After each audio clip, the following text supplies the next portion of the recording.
ನೋಡಿ ಹೀಗೆ ನೀಟಾಗಿ ತಿಕ್ಕೋಬೇಕು.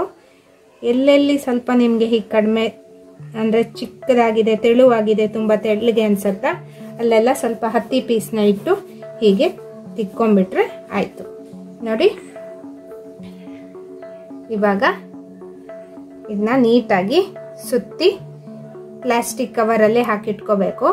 ಆವಾಗ ನಿಮಗೆ ಅಂದರೆ ಈ ಹತ್ತಿ ನಾವು ಟೈಟಾಗಿ ರೌಂಡಾಗಿ ತಿಕ್ಕಿ ಇಟ್ಟಿರ್ತೀವಲ್ಲ ಅದು ಲೂಸ್ ಆಗಲ್ಲ. ಇಲ್ಲಾಂದರೆ ನೀವು ಸುತ್ತಿ ಹಾಗೆ ಇಟ್ಕೊಂಡ್ಬಿಟ್ರೆ ಗಾಳಿಗೆ ತುಂಬ ಲೂಸ್ ಆಗಿ ಬಿಚ್ಕೊಂಡ್ಬಿಡತ್ತೆ. ನೋಡಿ ಫ್ರೆಂಡ್ಸ್, ಅದಕ್ಕೋಸ್ಕರವಾಗಿ ಈ ಥರ ಸುತ್ತಿ ಆದಮೇಲೆ ನೀವು ಒಂದು ಪ್ಲಾಸ್ಟಿಕ್ ಕವರಲ್ಲಿ ನೀಟಾಗಿ ಹಾಕಿಟ್ಕೋಬೇಕು. ನಾನು ಈ ರೀತಿ ಹತ್ತಿ ಎಳೆನ ಹೇಗೆ ತೆಗಿಬೇಕು ಅನ್ನೋದನ್ನ ಸಹಿತ ನಾನು ಆಲ್ರೆಡಿ ನನ್ನ ವಿಡಿಯೋದಲ್ಲಿ ಅಪ್ಲೋಡ್ ಮಾಡಿದ್ದೀನಿ. ಅದನ್ನು ನಾನು ಮೇಲ್ಗಡೆ ಕಾರ್ಡ್ನಲ್ಲಿ ಹಾಕಿದ್ದೀನಿ ಫ್ರೆಂಡ್ಸ್.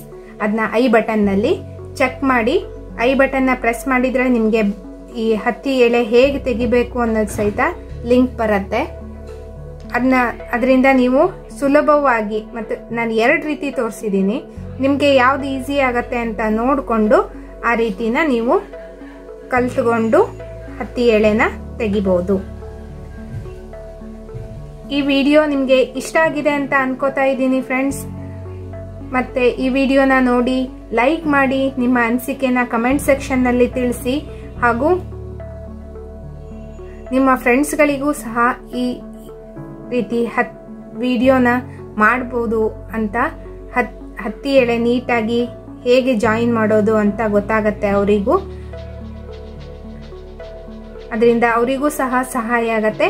ಮತ್ತೆ ಒಂದು ಹೊಸ ವಿಡಿಯೋದೊಂದಿಗೆ ಭೇಟಿಯಾಗೋಣ friends. Until then take care, bye bye. Thank you for watching friends.